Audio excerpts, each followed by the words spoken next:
Hello and welcome to Planet 40k. I'm Carl. And I'm Eugenia, and today we're going to be discussing how close combat units are going to be affected by the 9th edition rule previewed by GW.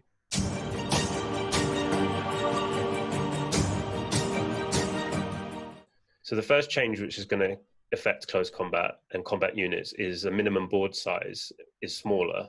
So it's now 44 by 60 inches, which means your close combat units are going to be able to get in much quicker and across the board. Yep, Overwatch has also changed. It now costs 1 CP, which won't get used as much, and you can only use it once per phase. So that's going to keep your close combat units alive as well. The new terrain rules really help close combat units hide away from shooting attacks, blocking line of sight, and the new tree terrain rules give units a -1 to hit when they're being shot at. Yep. And the new morale phase rules, which mean you pass morale on a 1 regardless of your leadership. If you do fail, you will lose a model and take a combat attrition test, which is losing additional models on a 1, or if the unit is under half the strength, it'll be on a 2. So close combat blobs won't be getting wiped out as often on morale. The new strategic reserve rule, similar to Outflank, but giving more access to the board as the game progresses. So this is similar to Deep Strike. So you can't come in on the first turn. On the second turn, you can come in but have to stay out of your opponent's deployment zone. And on the third turn onwards, you're allowed to enter into your opponent's deployment zone but have to stay away from their battlefield edge. So also with the new strategic reserves rule, you can outflank on your own border edge within 1 inches of enemy units. So you basically get a free charge with your close combat units. Right, so some of the nerfs for the close combat units. The first one is the defenders gets to nominate the first fight after the charging units fight. Previously in the 8th edition, the attacker nominated first, but now it's the defender. So multi-charging, this is quite a big nerf to some units. You must reach all the target units in the charge phase before pile-ins now. Yep, the next one, this Disparate Breakout Stratagem, which is a new core stratagem in the book, allowing pinned units to escape combat even when they're completely surrounded. So they can escape, and it costs 2 command points, but if they've escaped your close combat, then it makes your unit eligible to be shot at. So not great. So vehicles and monsters can now shoot while in close combat. You have to kill the unit that you're in close combat with first before you're able to shoot other units. However, you can still target those units, but have to declare this before. Yep, the next one is blast weapons now hurt your larger units, which are usually geared for close combat. So the blast unit weapons now, if you've got a unit of 6 to 10 models, the attacker is going to get a minimum of 3 hits, their blast weapon. And if you've got more than 11, they're getting the D6, they're getting straight 6 shots. So it's going to be hurt against your horde armies. The smaller board size means there's going to be less room for your reserves to deploy, and it's going to be easier for big armies to screen off the deployment. Yeah, but just like in the buff section, there's a new strategic reserves rule, but there's one that goes against you, which is if you're near your opponent's table edge, they can outflank against your combat unit and be within 1 inch of you and get the jump on you. So you've got to be aware of that. So, Hughes, what do you think overall to the new 9th edition preview for the close combat units? Yeah, I really like them, actually. I think it makes a lot more units viable. I'm thinking of my old Fenrisian Wolves for the Space Wolves. Before, the morale just used to kill them.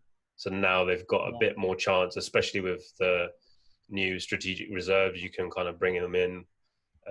So from the side of the board or even the back, keep them back. So yeah, I think it makes like big units of cheap close combat units much more viable. Especially with that terrain, right? You can just shove them in the woods or in some ruins, and they're going to get a lot more survivability.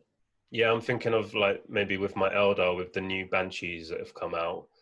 I mean, they're really good you know, they're really quick. So if you had them in strategic reserve, they could come in from the side, probably get a first turn charge, or like that a charge that turn, and you know, do like less chance of being shot at from the well, I mean, they have the Banshee Mask to keep them from being shot at from Overwatch, but yeah, it just makes everything a bit more viable. I'm thinking of my Tyrian monsters, because before they just get picked off because of the amount of damage they do. They can now be put in terrain, because there's nothing that says anything about how big the model is. There's just new terrain rules, isn't there? So there's like a -1 to hit modifier. It's going to affect monsters as well as the infantry. So yeah, I think it's really good that. So what do you think about the blast weapons now? That's going to hurt me a little bit. Not so much you, with my Mormagants coming up the table. Yeah. I like that rule, because I've always thought that blast weapons were a bit weak. So like missile launchers and stuff, I've always thought like the old blast template, you mean, in the old editions? Yeah, but I always thought that they should be a bit better than they were against hordes. So they've really fixed that. Yeah. So I'm happy with that. Yeah, same with like things like, it just means you'll be able to get rid of these chaff units quicker. Yeah, I mean, overall, there's a lot of changes. So there's a lot of buffs and a lot of nerfs. So it benefits you, and you know, it's good and bad. So it's just new. It's different. So it's definitely got a new element of what it should feel like, rather than this sort of gamey style where, you know, the old edition had, where you can go into terrain and it wouldn't really do much unless you're completely hidden away where you couldn't be seen. But now it actually has an effect. Yeah, I'm liking that, you know, like before we used to kind of be like looking through windows and stuff like, oh, can I see his toenail? So that's, you know, like, I can see his toenail. No, you can't.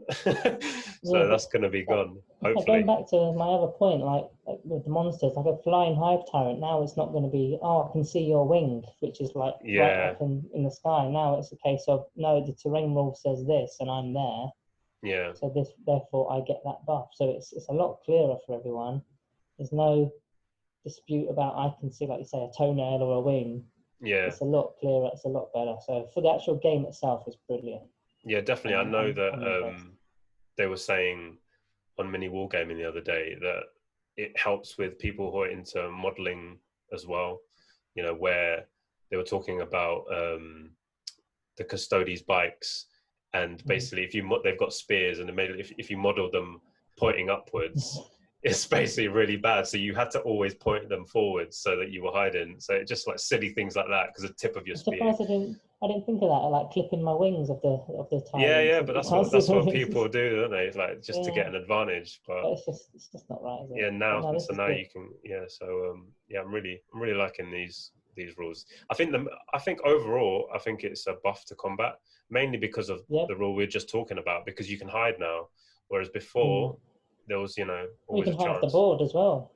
So it just hide. So I think I'm looking forward to using some units. Some armies don't even have a deep strike ability, and now you've got this. I know it's not deep strike or outflank, but it's similar to both of them. Now you've given yourself that ability with a bit of CP to spend, and then it's going to change the dynamics of every army.